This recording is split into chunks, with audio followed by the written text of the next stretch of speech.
చాలా మంది వచ్చున్నారు సార్, పిలుస్తాను సార్. పిలు తొందరగా కార్యకర్తలని వెయిట్ చేయించమాక. ఎమ్మెల్యే గారు నమస్కారం సార్. ఏంటి సుబ్బారెడ్డి బాగున్నావా?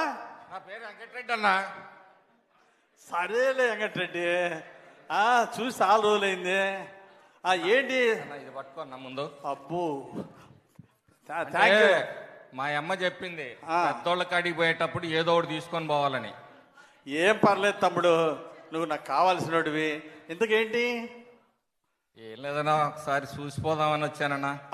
సరే, ఏమన్నా పని ఉంటే చెప్పు తమ్ముడు. ఏం లేదు, మా తమ్ముడు తమ్ముడు వాడు ఇంటర్మీడియట్ చదివిండి అన్న. ఓకే, ఇప్పుడు ఏం కావాలా? ఇంజనీరింగ్ సీట్ ఒకటి కావాలన్నా. ఓ, ఇంజనీరింగ్ సీట్ ఏముంది? అలాగే, ఇంతకు ర్యాంక్ ఎంత? ర్యాంక్ రాలేదు. ర్యాంక్ అంటే గీరుకుంటావరా? ర్యాంకు రాలేదన్నా. ర్యాంక్ రాలేదా? పోనీ ఇంటర్మీడియట్లో ఎన్ని మార్కులు వచ్చినాయి? ఎంత పర్సెంటేజ్? 90%, 95?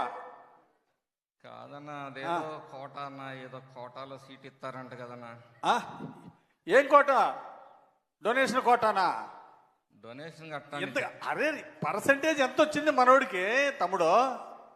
90%? 2 సబ్జెక్టులు పోయినాయి అంటన్నా. ఏంది? అరే తమ్ముడు, 2 సబ్జెక్టులు పోయినాయి, ర్యాంక్ రాలా. ఇదిగో రూల్స్ ఒప్పుకోవు, సీట్ ఇప్పించడం కష్టం, కుదరదు. ఏమనుకోమాక అన్నా. నువ్వు అనుకుంటే అయిద్దన్నా. అనుకుంటే అయింది. ఎట్లా అయింది చెప్పు అన్నా. నారాయణ కాలేజ్ ఎవరిదన్నా? నారాయణ కాలేజీ మన నారాయణ గారిదే. మందే కదా సార్. మరి భాష్యం కాలేజీ? భాష్యం కాలేజీ మన రామకృష్ణదే. మందే. మరి ఎన్ఆర్ఐ కాలేజ్ అన్నా? ఎన్ఆర్ఐ కూడా మన ఆడపడిదేగా. అదే మందే. అయితే ఏందిరా? విజ్ఞాన్ ఎవరిదన్నా? విజ్ఞాన్ కూడా మన ఎంపీ గారిదేగా. మరి అన్ని మన అయినప్పుడు మనోడికి మనం ఇవ్వపోతే ఎట్టన్నా? ఒక సీటా? Correct sir, correct correct correct. అరే, చిన్న సిక్కు వచ్చిందిరా తమ్ముడు. ఇదిగో లోకేష్ గారు అసలు ఒప్పుకోరు, పూర్తి మెరిట్ అంటాడు. అర్థం చేసుకో. ఇప్పుడు టెస్ట్ ఎంటర్. ఒక్క మాట, ఈసారి మళ్ళీ ఎగ్జామ్ రాయమను, ఈసారి మెరిట్లో పాస్ అవ్వమను. ర్యాంక్ ఏం లేదురా, కోరుకోవటమేరా తమ్ముడు. ర్యాంకు కొట్టమని ఈసారి బాగా చదవమని మీ వాడిని. కాదన్నా, వాడు ఒకటే మౌనంగా సతాయిస్తుండన్నా. చంద్రబాబు గారు ఏదో చెప్పింది A1 అంట కదా. ఆ గ్రూప్ కావాలా? ఆ గ్రూప్ కావాలంట. ఆర్టిఫిషియల్ ఇంటెలిజెన్సా? చెప్పవాలి. ఆర్టిఫిషియల్ ఇంటెలిజెన్స్ సార్, చెప్తా ఉన్నాను సార్. అరే అయ్యా, ఏమనుకోబాకరా. ఈ ఆర్టిఫిషియల్ ఇంటెలిజెన్స్ ఏదని ఈసారి మళ్ళీ ర్యాంక్ తెచ్చుకోమను. లోకేష్ గారు మళ్ళీ ఎగ్జామ్ రాయాలి, మెరిట్ చూడాలి అప్పుడే. అంతేగాని నువ్వు చెప్పినట్టు లోకేష్ గారికి ఫోన్ చెయ్యి అన్న. లోకేష్ గారి పాదయాత్రలో కూడా మా వాడు మొదటి నుంచి చివరి దాకా ఉన్నాడన్న. ఉన్నాడు సార్, ఉన్నాడు. అంటే ఇంక పాదయాత్ర లోకేష్ గారితో నడిస్తే ఇంకా ఇంజనీరింగ్ సీటు ర్యాంక్ రాకపోయినా ఇంటర్ తప్పినా సీట్ ఇవ్వాల్సిందే అంటవా? అన్న, ర్యాంక్ వస్తే నీ కాడికి ఎందుకు వస్తానా?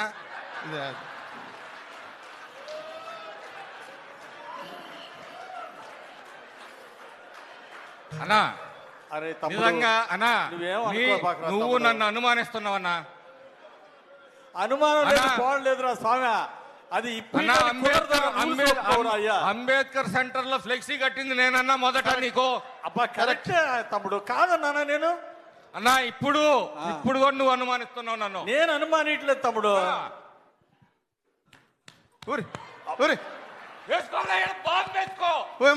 పార్టీ కోసం నిలబడతా. అరే, బాంబుల సంస్కృతి వద్దని పెద్ద ఆయన చెబుతా ఉంటే మళ్ళీ బాంబులు అంటావారా?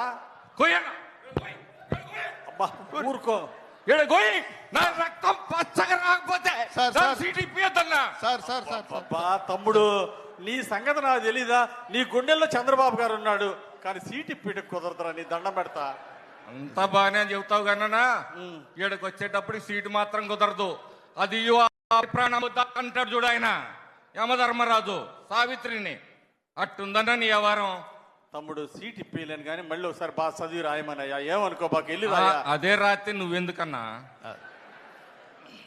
సర్లేనా, వస్తాయిగా. ఎన్నాళ్ళో లేవు, ఏడాదిలో వస్తాయిగా పంచాయతీ ఎలక్షన్లో. కరెక్ట్గా మళ్ళీ మమ్మల్ని ఎత్తుక్కుంటా. ఖచ్చితంగా చూసుకుందాం లేనా లెక్క.